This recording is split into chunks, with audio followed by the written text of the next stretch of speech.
गोमघर ग्रामपंचायत अंतर्गत येणाऱ्या आंब्याची विहीर छोटापाडा या दुर्गम भागातील नागरिकांना आजही मूलभूत सुविधांपासून वंचित राहावे लागत असल्याची गंभीर बाब समोर आली आहे. डोंगराळ भागात वसलेल्या या पाड्यापर्यंत जाण्यासाठी अद्यापही पक्का रस्ता उपलब्ध नसल्याने स्थानिकांना दैनंदिन जीवनात मोठ्या अडचणींचा सामना करावा लागत आहे. स्थानिक रहिवाशांच्या म्हणण्यानुसार रस्त्याच्या मागणीसाठी ग्रामपंचायतीकडे अनेक वेळा पाठपुरावा करण्यात आला आहे.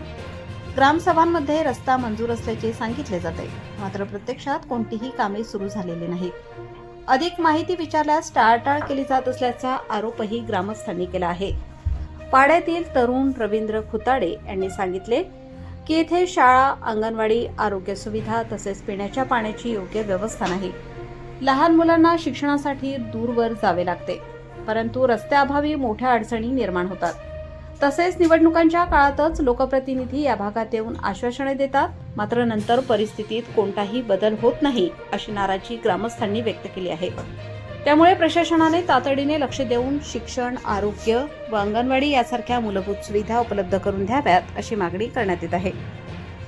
दरम्यान मागण्यांकडे दुर्लक्ष झाल्यास आंदोलनाचा इशाराही ग्रामस्थांनी दिला असून या दुर्गम पाड्याच्या समस्या सोडवण्यासाठी प्रशासन कोणती ठोस पावले उचलते याकडे सर्वांचे लक्ष लागले आहे. प्रतिनिधी प्रवीण कदम, प्रबंधभूमी न्यूज. बोल. तुमचं नाव? माझं नाव रवींद्र महादेव खुताडे, राहणार गोमघर आंब्याची विहीर. आमच्याकडे आजपर्यंत माझी वय 30 आहे, माझ्या वडिलांचं जवळजवळ 65 वय आहे.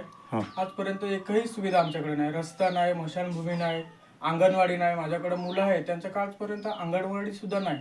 आणि आपला देश स्वतंत्र होऊन एवढा वर्ष झालं, रस्ता तर नाही. आणि तुम्हाला माझा पायाचा प्रॉब्लेम दिसत असेल, मी जवळजवळ 3 वर्ष काढलाय. माझा जो पायाचा प्रॉब्लेम आहे, मला संपर्क नसल्यामुळे जाता येत नाही, पायाच्या वेदना होतात, मेडिकल भरपूर प्रॉब्लेम आहेत. पण ते कोणाला सांगू, आम्ही रस्ता नसल्यामुळे जाता येत नाही, काही नाही. आणि पूल पण नाही, पावसामुळे एवढी दिक्कत होते. पाणी नसल्यामुळे पाणी खूप असतं, पावसाळा मला संपर्कच होत नाही, येता जाता. त्याच्यामुळे मला पायाचा एवढा प्रॉब्लेम, माझ्या पायाचं इन्फेक्शन होऊन गेलं, खूप त्रास व्हायला लागलाय.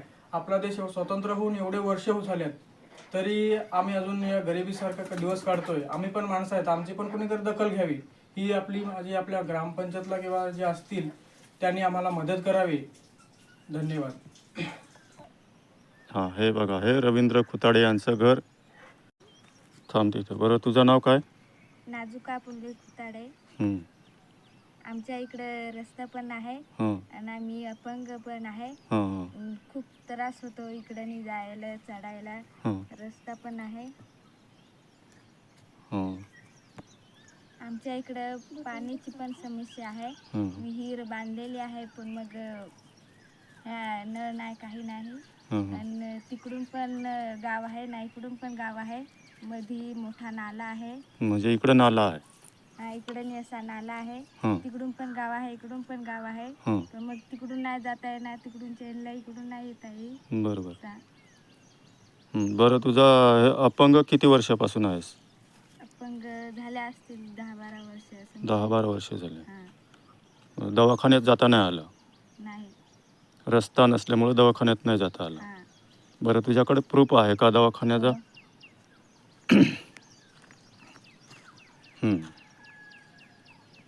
हां, दवाखान्याचा प्रूफ आहे. बरोबर, ठीक आहे. इथं नाला आहे, या नाल्यातून ठीक आहे. आणि जरूर तुमची ही समस्या जरूर मिटेल. जर पुढे गेला तर ही समस्या तुमची जरूर मिटेल. तुम्हाला ब्रिज होईल, म्हणजे पूल होईल, आणि जळकी पण बांधून दिली जाईल, आणि रस्ता पण होईल. आणि जसं की घरोघरी नळ, तसं जाता विहीर तुमची स्वतःची आहे, तुम्हाला नळ पण दिला जातील असं वाटतंय. आणि तुमची हक पुढं जाईल असा मला अंदाज आहे. तेवढंच आमची मागणी आहे. आमची परिस्थिती लय वाईट आहे.